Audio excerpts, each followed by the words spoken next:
And then, of course, I heard the usual objections. The same tired narratives people have been using to try to discredit Catholicism and been using on me for years. Catholicism isn't for Black people. People act as if the faith was forced upon all Black populations, as if there was no independent thought, no agency in accepting a faith.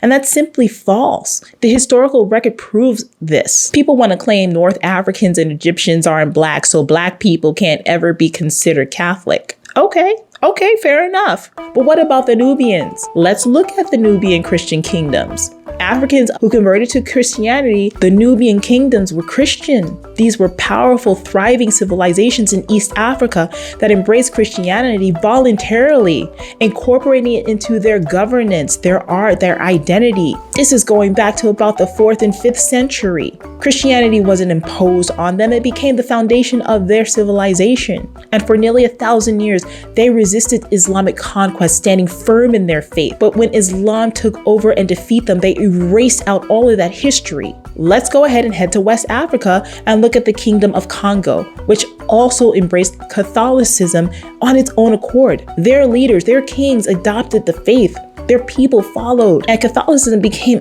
deeply, deeply interwoven in their lives. This is history. This is documented. This is fact. And yet, these stories are conveniently ignored by racial detractors, right? These truths are left out of the conversation because the narrative that Catholicism is only a white man's religion is easier to believe than the reality that Black people have played a vital role in the church from the very beginning. And what about the countless Black saints whose faith has transformed lives around the world of all races and ethnicities of people? Saint Josephine Bakita of Sudan, a woman who was kidnapped into slavery, brutalized, and yet found freedom in Christ, and spent her life as a Catholic nun dedicated to the church. Saint Martin de Porres, born of African and Spanish descent, he gave up all he had and dedicated his life to the sick, to the poor, and to the suffering through the Catholic Church. Blessed Pierre Toussaint, a Haitian-born former slave and businessman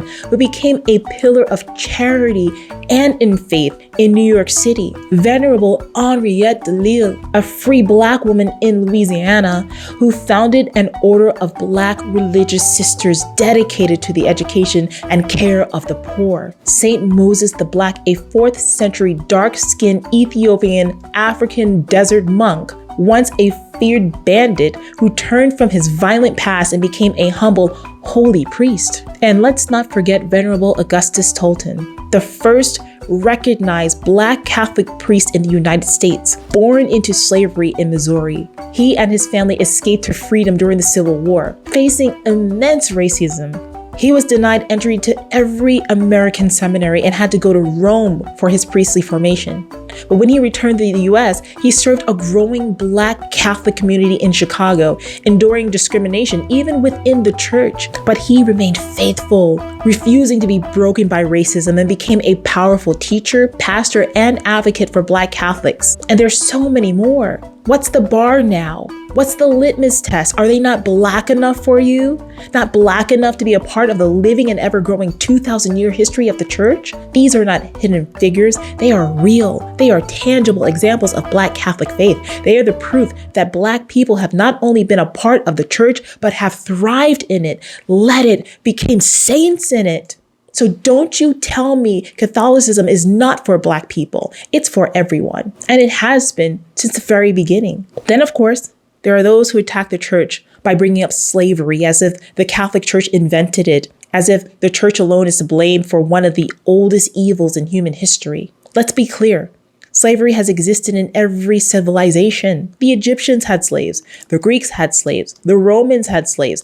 Arabs had slaves. The African kingdoms themselves practiced slavery long before the Atlantic slave trade ever existed. But what many people fail to acknowledge is that the Catholic Church was actually one of the first institutions to condemn it. In 1435, Pope Eugene IV issued a papal bull demanding that newly enslaved indigenous peoples of the Canary Islands be freed immediately. In 1537, Pope Paul III issued Sublimis Deus, declaring that indigenous people and Africans were not to be enslaved. Pope Gregory XVI formally condemned the transatlantic slave trade in 1839 with In Supremo Apostolatus. Now, were there Catholics who ignored these teachings? Yes. Were there clergy who were complicit in the evil of slavery and racism throughout the church?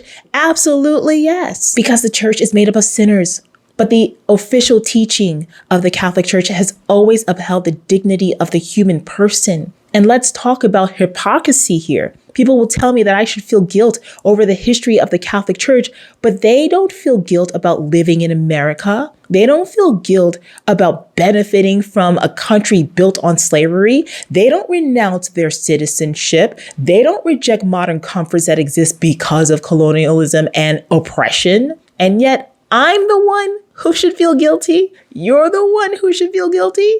Oh no, honey, I will not be held hostage by selective outrage. I will not allow people to demand that I answer for the sins that are not my own. I know my history, and I will not abandon the truth because of a twisted, one-sided narrative designed to shame me into leaving my faith. The church is not guilty of the sins of individual men. The church is Christ, and I belong to him.